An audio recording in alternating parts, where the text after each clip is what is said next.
মিথুন রাশি কালপুরুষের রাশিচক্রের তৃতীয় রাশি হলো মিথুন রাশি, যার অধিপতি গ্রহ হলো বুধ। মিথুন রাশি কালপুরুষের রাশিচক্রের তিনটি নক্ষত্রের অন্তর্গত, এক মৃগশিরা নক্ষত্র, আর্দ্রা নক্ষত্র এবং পুনর্বসু নক্ষত্র। মিথুন রাশির ইংরেজি নাম হলো গেমিনি। যেহেতু মিথুন রাশির অধিপতি গ্রহ বুধ, তাই মিথুন রাশির মানুষরা যেমন জ্ঞানী তেমনই বিচক্ষণ এবং নিজেদের উপর নিয়ন্ত্রণ রাখতে পারে। এই বিষয়গুলি কিন্তু মিথুন রাশির মানুষদের সবচেয়ে স্ট্রং পয়েন্ট।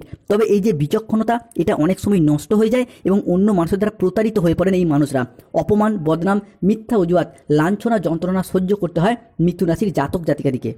কালপুরুষের রাশিচক্রের 12টি রাশির মধ্যে মিথুন রাশির জীবন সংগ্রামের এক মূর্ত প্রতীক। আপনারা বারবার বাধা পেয়েছেন, তবুও পরিস্থিতির কাছে মাথা নত করেননি, হার মানেননি। বন্ধুরা, আপনাদের এই হার না মানা মানসিকতা, অদম্য জেদ এবং কঠিন পরিশ্রম করার ক্ষমতা, এই গুণগুলি কিন্তু আপনাদেরকে সবার থেকে আলাদা করে তুলেছে। এই মিথুন রাশির মৃগশিরা নক্ষত্র, মিথুন রাশির আর্দ্রা নক্ষত্র কিংবা মিথুন রাশির পুনর্বসু নক্ষত্রের জাতক জাতিকাদের বর্তমানে চাকরি বাকরি বা কেরিয়ারের জায়গায় চলছে কিছু স্ট্রাগেল, সম্পর্কের ক্ষেত্রে চলছে কিছু প্রবলেম, কিছু সমস্যা, অর্থনৈতিক ক্ষেত্রে চলছে ভীষণ ভীষণ গোলযোগ। এরই পাশাপাশি পারিপার্শ্বিক শত্রুতার সংখ্যা মাঝে মধ্যেই বেশ কিছুটা বৃদ্ধি পেয়েছে। অন্যদিকে শরীরের অবস্থা দুর্বল ভাব দেখা দিচ্ছে। অর্থ ইনকাম করলেও অর্থ সেভিংসের জায়গায় চলছে টানাপোড়েন, চলছে সমস্যা। সংসার জীবনে, পারিবারিক জীবনে বিভিন্ন দিক থেকে স্ট্রাগেল, প্রবলেম একের পর এক ফেস করতে হচ্ছে মিথুন রাশির জাতক জাতিকাদিকে। এই সমস্ত পরিস্থিতি থেকে পুরোপুরি মুক্তি মিথুন রাশির মানুষরা একদমই পাচ্ছেন না। তাই মিথুন রাশি বা গেমিনি রাশির মানুষদের মনে এবং জীবনে যেই প্রশ্নটা সব থেকে বেশি তাদেরকে ভাবিয়ে তুলছে, সেটা হলো কি না, ভগবান কেন মিথুন রাশির মানুষদিকেই সব থেকে বেশি কষ্ট দেয়, সব থেকে বেশি সমস্যায় ফেলে বা শত্রুতার মুখোমুখি করে। তাই এখন প্রশ্ন হলো, মিথুন রাশির সবচেয়ে বড় শত্রুকে আপনারা কি কখনো ভেবে দেখেছেন যে আপনাদের জীবনে এত সমস্যা কেন আসছে? কেনই বা মিথুন রাশির মানুষরা তাদের কঠোর পরিশ্রম করা সত্ত্বেও যথার্থ বা প্রাপ্য সফলতা পাচ্ছে না? কিংবা কেনই বা বারংবার আপনাদের আর্থিক সংকটে ভুগতে হচ্ছে, প্রতারিত হতে হচ্ছে? মিথুন রাশির জীবনে যে এই ঘটনা বারংবার ঘটে চলেছে তা কোনো কাকতালীয় ঘটনা নয়, এর পিছনে রয়েছে অনেকগুলি কারণ। তাই মিথুন রাশির আসল খেলাটা শুরু হচ্ছে এই জায়গা থেকেই। রাহু, যাকে কালের সাথে তুলনা করা হয়, যাকে কেউ পরাজিত করতে পারে না, সেই রাহুর প্রবেশ ঘটছে মিথুন রাশির নবমে এবং সেখান থেকে দ্বাদশে দৃষ্টি। অন্যদিকে কালজয়ী শনি মহারাজ, যিনি যে কোনো রাশির ক্ষেত্রেই তাদের শিক্ষা দিয়ে যান, বাস্তবতাকে বুঝিয়ে দিয়ে যান, তিনি প্রবেশ করছে মিথুন রাশি হিসাবে দশমভাবে। মিথুন রাশির দ্বাদশের এই রাহু আমাদের মোক্ষ, আমাদের মুক্তি, জীবনের কোনো ছোটোখাটো সিদ্ধান্ত নেওয়ার বিষয়গুলিকে বিবেচনা করে। অন্যদিকে মিথুন রাশির দশমে প্রবেশকারী শনিদেব দীর্ঘদিন পর সমস্ত ব্যর্থতার মাঝেও আশার সঞ্চার, সাফল্যের পরিকাঠামো গঠন করতে সাহায্য করবে। যেই সমস্ত বিষয়গুলির প্রতি আপনি আশা হারিয়েছিলেন, ভেবেছিলেন আর ফিরে পাওয়া সম্ভব নয় বা সফলতা প্রাপ্তি আর সম্ভব নয়, সেই সমস্ত জিনিসগুলিকে ফিরে পাওয়ার সম্ভাবনা মিথুন রাশি হিসাবে বৃদ্ধি পেতে দেখতে পাবো। তাই মিথুন রাশি জাতক জাতিকাদের জীবনে 2025-এর আগস্টের এই শেষ সপ্তাহ থেকে আগামী সেপ্টেম্বরে হরোস্কোপে ঘটতে চলা প্রথম পরিবর্তনটি হলো, প্রথমত দেবগুরু বৃহস্পতির পক্ষ থেকে। দেবগুরু বৃহস্পতি আগস্ট এবং সেপ্টেম্বর এই সম্পূর্ণ মাস জুড়েই মিথুন রাশির লগ্নে অবস্থান করছে। সেখান থেকে মিথুন রাশির প্রথম ঘরে, তৃতীয় ঘরে এবং পঞ্চম ঘরে দৃষ্টি প্রদান করছে। তাই বৃহস্পতির পক্ষ থেকে মিথুন রাশির মানুষদের জন্য প্রথম যে ভবিষ্যৎবাণীটি উঠে আসছে তা হলো, বৃহস্পতি আমাদের জ্ঞান, প্রজ্ঞা, ধর্ম, আধ্যাত্মিকতা, গুরুজনদের প্রতি সম্মান, শ্রদ্ধা, ভক্তি, আমাদের অর্থ ইনকাম, আমাদের অর্থ সেভিংস, আমাদের দীক্ষাগুরু, আমাদের শিক্ষাগুরু, আমাদের পথ প্রদর্শক, এই সমস্ত কিছু হলো বৃহস্পতির হাতে। তাই যতদিন পর্যন্ত বৃহস্পতি আগস্ট থেকে আগামী 30শে সেপ্টেম্বর পর্যন্ত সময়কালের মধ্যে মিথুন রাশি সাপেক্ষে লগ্নে অবস্থান করছে, ততদিন পর্যন্ত মিথুন রাশির মানুষদের বিভিন্ন ধার্মিক ক্রিয়াকলাপ, ধর্মের প্রতি ভক্তি, তীর্থযাত্রা, গুরুজনদের প্রতি শ্রদ্ধা, ভক্তি, সেবা, এই সমস্ত কিছুতে ভীষণভাবে অ্যাক্টিভ থাকতে দেখা যাবে। এরই পাশাপাশি যাদের ক্ষেত্রে বাবা মায়ের সাথে, গুরুজনদের সাথে সম্পর্কের ক্ষেত্রে মনোমালিন্য চলছিল, সেই জায়গায় সমস্যা মিটে যাবে। পরবর্তী অর্থ ইনকামের পথে চলছে সমস্যা, চলছে বাধা।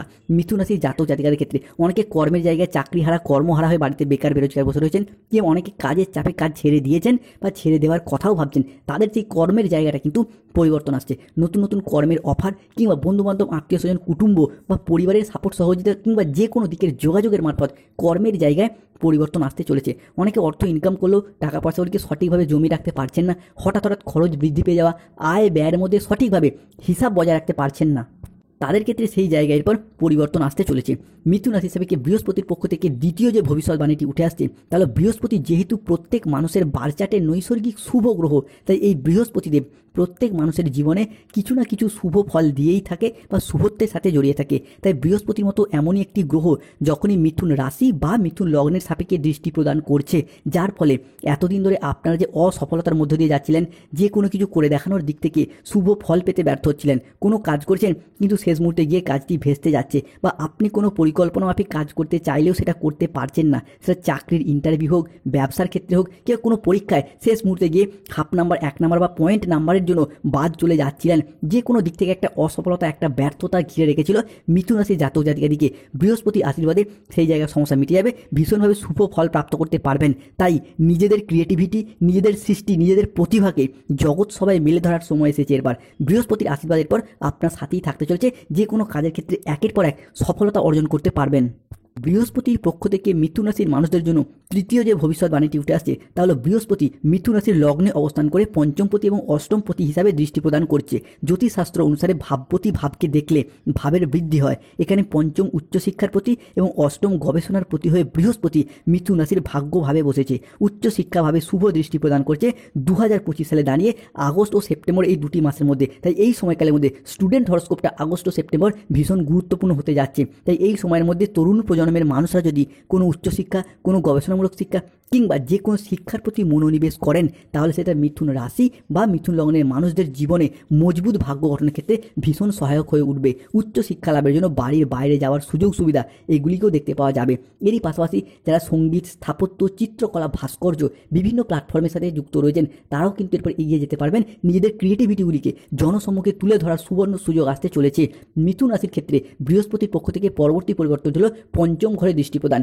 বৃহস্পতি মিথুন রাশির লগ্নেই অবস্থান করছে 2025 সালে দাঁড়িয়ে আগামী 24শে আগস্ট, 25শে আগস্ট এবং 26শে আগস্ট থেকে 15ই সেপ্টেম্বর 2025 সময়কালের মধ্যে পঞ্চমভাবে হতে যাচ্ছে তুঙ্গি। এই পঞ্চম থেকে কিন্তু প্রেম, ভালোবাসা, দাম্পত্য, সন্তান প্রাপ্তি যোগ এইগুলিকে বিচার করা হয়। তাই প্রথমত যারা দীর্ঘদিন ধরে নিজেদের মনের প্রেমের কথা, ভালোবাসার কথা মনের মানুষকে জানাতে চাইছেন বা প্রেম নিবেদন করতে পারছেন না, তারা কিন্তু এই 24শে আগস্ট, 25শে আগস্ট এবং 26শে আগস্ট থেকে 15ই সেপ্টেম্বর পর্যন্ত সময়কালের মধ্যে মনের মানুষকে মনের কথা বলে দিন। এই সময়কালের মধ্যে দেখবেন আপনার জীবনে মনের কথা বলে দিয়ে জীবনে এক নতুন অধ্যায়ের সূচনা হবে। এরই পাশাপাশি যারা প্রেমের মধুরতা রয়েছে কিন্তু বাড়ির মানুষজনকে জানাতে পারছেন না, তাদের ক্ষেত্রে এরপর সেই জায়গাটায় শুভ পরিবর্তন আসছে।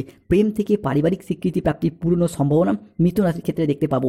অন্যদিকে মিথুন রাশির পঞ্চমে এই বৃহস্পতি, অন্যদিকে পঞ্চমভাবে চন্দ্রের ট্রানজিট ঘটছে, যার কারণে যারা দীর্ঘদিন কোনো গাইনো সমস্যায় ভুগছিলেন কিংবা নবদম্পতি সন্তান ধারণের প্ল্যান পরিকল্পনা করছেন, তাদের সন্তান প্রাপ্তির ক্ষেত্রে এরপর আশার আলো দেখতে পাওয়া যাবে। ভগবান মহাদেবের আশীর্বাদে চন্দ্রের ট্রানজিটে সন্তান প্রাপ্তির জায়গায় শুভ পরিবর্তন আসতে চলেছে। তাই কমেন্ট বক্সে অবশ্যই লিখবেন হর হর মহাদেব, জয় শিব শম্ভু। ভগবান মহাদেবের আশীর্বাদে সমস্ত দিক থেকে আপনারা এরপর সফলতাগুলিকে অর্জন করতে পারবেন। মিথুন রাশি হিসাবে কি পরবর্তী পরিবর্তনটি হলো পারিবারিক বাস্তুদোষ এরপর দূর হয়ে যাবে, যার মারফত পরিবার থেকে নেগেটিভ এনার্জিগুলি চলে যাবে। এই পারিবারিক বাস্তুদোষ মিথুন রাশি সাপেক্ষে চলছে। কেন চলছে না, মিথুন রাশির তৃতীয়ভাবে অবস্থান করে রয়েছে কেতু।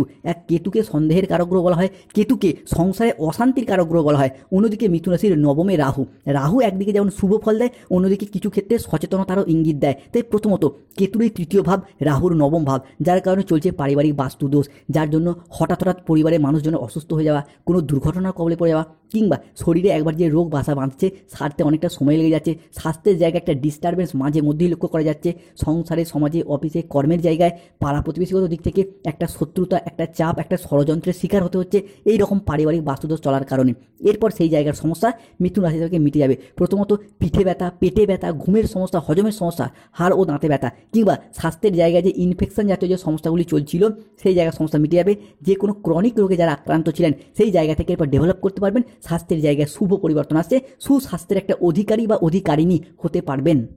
অন্যদিকে পরিবারের মানুষজনদের সাথে একটা ঝগড়া, অশান্তি, মনোমালিন্য চলছিল। আপনার ভাই, দাদা, বোনেদের সাথে সম্পত্তি ক্রয় বিক্রয় সংক্রান্ত বিষয় হোক, পাড়া প্রতিবেশীর সাথে হোক, আত্মীয় স্বজন কুটুম্বদের সাথে হোক, বিভিন্ন দিক থেকে একটা পাড়া প্রতিবেশীগত দিক থেকে সব থেকে বেশি সমস্যা দেখা দিয়েছে। সেই জায়গার সমস্যা মিটে যেতে দেখতে পাবো। এই পারিবারিক বাস্তুদোষ কিন্তু কেটে যাচ্ছে। কেন কাটছে না, লগ্নে বৃহস্পতি, তার সাথে পঞ্চমে চন্দ্রের ট্রানজিট, ভগবান মহাদেবের আশীর্বাদ, যার কারণে পারিবারিকগত দিক থেকে যে সমস্যা অশান্তি চলছিল সেই জায়গার সমস্যা চন্দ্রের ট্রানজিটে মিটে যেতে চলেছে মিথুন রাশির ক্ষেত্রে। মিথুন রাশির ক্ষেত্রে পরবর্তী পরিবর্তনটি হলো প্রবাস যাত্রা বা বিদেশ যাত্রা। এটা কিন্তু মিথুন রাশির জন্য এরপর ভীষণভাবে শুভ আনবে। কোন দিক থেকে না, রাহু, আমরা জানি রাহুর অবস্থান যখনই নবমে অবস্থান করবে তখন কিন্তু আউট ইনকাম সোর্সটাকে বাড়াবে, অর্থাৎ বৈদেশিক মুদ্রা অর্জন, বিদেশ যাত্রা, বাইরের যে কোনো ফাটকা জায়গা থেকে অর্থ ইনকাম, সেটা lottery, share market, mutual fund, কোনো ট্রেডিংয়ের জায়গায়, দীর্ঘমেয়াদী কোনো বিনিয়োগ, ফাটকা জায়গা থেকে কোনো স্টক মার্কেটিং, স্টক বিজনেস, এই জায়গাগুলি কিন্তু রাহু নিয়ন্ত্রণ করে। এরই পাশাপাশি রাহু আপনাদের মামলা মোকদ্দমার জায়গাগুলিকেও নিয়ন্ত্রণ করে।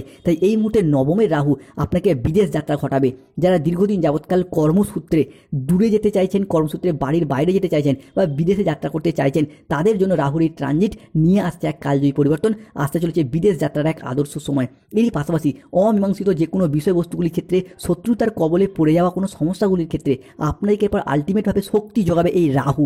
তবে এরই পাশাপাশি রাহুর প্রভাবে জীবনের বেশ কিছু গোপন তত্ত্ব, জীবনের বেশ কিছু গোপন সত্য, যেমন মনের কোনো গোপন কথা, কোনো সুপ্ত বাসনা, এতদিন কাউকে বলবো বলবো করে লজ্জায় বলতে পারেননি, সেই সমস্ত স্বপ্নগুলি পূরণ হওয়ার পথে, অধরা অপূর্ণ স্বপ্নগুলি পূরণ হওয়ার পথে শুভ পরিবর্তন, অনুকূল পরিবর্তন আসছে। তবে রাহুর দিক থেকে আপনাকে বেশ কিছু জায়গায় সচেতনতা অবলম্বন করতে হবে। কোন জায়গায় পেটের কিছু সমস্যা, বিশেষত খাওয়া দাওয়াগত বিষয়ে কিছু সমস্যা, গ্যাস অম্বল বদহজম কিংবা অতিরিক্ত রিচ খাবার খাওয়ার প্রবণতা বৃদ্ধি পেতে পারে, যার কারণে পেটের কিছু ডিস্টারবেন্স সৃষ্টি হতে পারে, সতর্ক থাকুন। অন্যদিকে রাহুর এই অবস্থানের কারণে এই মুহূর্তে দাঁড়িয়ে জীবনে কোনো বন্ধুত্বের দ্বারা, কোনো ভালোবাসার মানুষের দ্বারা প্রতারিত হতে পারেন। এমন কোনো মানুষ, এমন কোনো বন্ধু বা প্রেমিক প্রেমিকা আপনাকে অতীতে এমন কোনো কথা দিয়ে রেখেছিল যে ভবিষ্যতে আপনার সাথে একসাথে থাকবে, একসাথে জীবন কাটাবে, কিন্তু বর্তমান পরিস্থিতিতে দাঁড়িয়ে তারা তাদের সেই কথা, তারা তাদের সেই প্রতিশ্রুতি রাখতে চাইছে না বা পারছে না। এই বিষয়টি কিন্তু মিথুন রাশির মানুষদেরকে ভীষণভাবে কাঁদাবে, ভীষণভাবে বেশ কিছুটা ব্যথিত করে তুলবে। এরই পাশাপাশি খুব পুরাতন নয়, নতুন কোনো বন্ধু, কোনো আত্মীয় কিংবা কোনো বন্ধু যাদেরকে আপনি খুব বিশ্বাস করেছিলেন, যাদের উপর অনেকটা ভরসা করে ফেলেছিলেন, এই রকম কোনো মানুষের দ্বারা বিট্রে, এই রকম কোনো মানুষের দ্বারা প্রতারণার শিকার হওয়ার সম্ভাবনা, এটাও কিন্তু আমরা মিথুন রাশির ক্ষেত্রে দেখতে পাবো। এরই পাশাপাশি মানসিক দিক থেকে একটা অস্থিরতা, একটা অশান্তি, একটা মেন্টাল ডিপ্রেশন বাড়তে দেখতে পাওয়া যাবে। পরিশ্রম করার ক্ষমতা বাড়বে, কিন্তু পরিশ্রম করার যে ইচ্ছা সেটা কমবে, যার মারফত অলসতা বা লেজিনেস ভাব, যে কোনো কাজের ক্ষেত্রে একটা অলসতা ভাব, আজ করব কাল করব করে সঠিক টাইমে করা হয়ে উঠবে না, এই রকম কিছু একটা সমস্যা দেখা যাবে। অন্যদিকে এই সময়কালের মধ্যে আপনার রাশি হিসাবে দ্বাদশ ভাবস্থ মঙ্গল, যার কারণে শরীরের নিচের পোর্শন অর্থাৎ পায়ের দিকটায় কিছুটা আঘাতপ্রাপ্তি বা হঠাৎ হোঁচট খেয়ে যাওয়া, যার কারণে বাতের ব্যথা, পেটে, শরীরের নিচের দিকের কিছু ব্যথা, এই জায়গাটা কিছু সমস্যার সৃষ্টি হতে পারে। মিথুন রাশি হিসাবে এই সময়কালের মধ্যে শুভ বিবাহযোগ তৈরি হচ্ছে, তাই যেই বিষয়টি মিথুন রাশির জন্য ভীষণ শুভ প্রভাব নিয়ে আসছে, তাহলে আপনার সপ্তমপতি লগ্নে, লগ্নপতি পঞ্চমে, তাই এই মুহূর্তে দাঁড়িয়ে ঘটক ব্রাহ্মণ পাত্র পাত্রী সবার মধ্যে সংযোগ তৈরি হয়েছে। তাই এই পরিস্থিতিতে বিয়ের কথা এগোনো, বিয়ে হয়ে যাওয়া কিংবা বিবাহ ফাইনালাইজেশন হয়ে যাওয়ার একটা শুভ সময় আসতে চলেছে মিথুন রাশির ক্ষেত্রে হোক বা তাদের সন্তানদের ক্ষেত্রে হোক। এরই পাশাপাশি দাম্পত্য ক্ষেত্রে বিচ্ছেদের যে সম্পর্কগুলি চলছিল সেগুলি আরও একবার জোড়া লাগার একটা ইচ্ছা এবং ঐকান্তিক প্রচেষ্টা, এইগুলিও কিন্তু বৃদ্ধি পেতে দেখতে পাবো। সম্পর্কের ক্ষেত্রে নানা রকমভাবে ঝগড়া, অশান্তি, মনোমালিন্য আমরা দেখেছি মিথুন রাশির মৃগশিরা, আর্দ্রা কিংবা পুনর্বসু নক্ষত্রের ক্ষেত্রে। সম্পর্কের জায়গায় কথা কাটাকাটি থেকে কথা বন্ধ পর্যন্ত হয়ে যাওয়া, বিচ্ছেদ নানা রকম দেখেছি। প্রেমিক প্রেমিকা মিথ্যা অজুহাত দিয়ে ছেড়ে চলে যাওয়া, কিংবা বিবাহের জায়গায় স্বামী বা স্ত্রী ডিভোর্স, অপবাদ, বদনাম, অনেক কিছু সহ্য করেছে মিথুন রাশির মানুষরা। তবে আর নয়, অনেক কষ্ট, অনেক যন্ত্রণা, যে লাঞ্ছনা সহ্য করেছেন, সেই সমস্ত দিক থেকে এরপর ঘুরে দাঁড়ানোর সময় এসে গেছে মিথুন রাশির জাতক জাতিকার দিকে। মিথুন রাশির ক্ষেত্রে পরবর্তী পরিবর্তন হলো ব্যবসার জায়গায় একটা প্রপার বিজনেস সেট আপ, এটা কিন্তু আমরা মিথুন রাশি হিসাবে এরপর লক্ষ্য করতে পারবো। এতদিন ধরে ব্যবসার জায়গায় যেভাবেই এগোতে চেয়েছেন সেখানেই বাধা, যতটাই অর্থ বিনিয়োগ করেছেন সেইখানে লোকসানের মুখোমুখি পড়ে গেছেন। ব্যবসার জায়গায় কোনো রকমভাবে কোনো স্থিরতা খুঁজে পায়নি এই মিথুন রাশির মানুষরা। তবে এরপর বিজনেসের জায়গায় এগিয়ে যাওয়া এবং নিজেদের আধিপত্যগুলিকে জনসম্মুখে তুলে ধরার একটা শুভ সময়, শুভ সুযোগ আসতে চলেছে। এর পাশে মিথুন রাশির কিছু প্রতিকার, যাদের দীর্ঘদিন ধরে স্বাস্থ্যগত সমস্যা চলছে, দূর করতে পারছেন না, তারা প্রতিদিন স্নান করে সূর্য প্রণাম মন্ত্র জপ করুন, ওম জবা কুসুম সংকাশ্য, ভীষণ শুভ ফল পাবেন। যারা দীর্ঘদিন ধরে শত্রুতার মুখোমুখি পড়ে যাচ্ছেন, তারা বাড়ির সদর দরজায় একটি পাতিলেবু সম্পূর্ণরূপে গেড়ে দিন, কিংবা এক মুঠো সাদা সরিষা নিয়ে ছড়িয়ে দিন, যে কোনো দিক থেকে শত্রুতার হাত থেকে মুক্তি পাবেন। যাদের পড়াশোনা এবং চাকরির জায়গায় সমস্যা হচ্ছে, তারা গরিব দুস্থ ব্যক্তিদের বই খাতা দান করুন, দেখবেন ভীষণ শুভ ফল পাবেন। যাদের বিবাহের ক্ষেত্রে সমস্যা হচ্ছে, বিবাহে বাধা আসছে, তারা অনন্তমূল গাছের শিকড় ধারণ করুন, শুভ ফল পাবেন। সর্বোপরি বলবো শনির প্রতিকার করুন, অর্থনৈতিক দিক থেকে, কর্মের জায়গায় এবং পরিবারের, সংসার, সমাজে, সম্পর্কের জায়গায় শুভ ফল পাবেন। প্রতি মাসের একটি করে শনিবার দিন নিরামিষ খাবার খাওয়ার চেষ্টা করুন, অত্যন্ত শুভ ফল পাবেন। এরই পাশাপাশি নীলা পাথর ধারণ করুন। যাদের রাহুর হাত থেকে সমস্যা মুক্তি পেতে চান, তারা রাহুর প্রতিকার করুন, গোমেদ পাথর ধারণ করুন, নয়তোবা ভুট্টা গাছের শীষ বা শিকড় ধারণ করুন, খুব শুভ ফল পাবেন।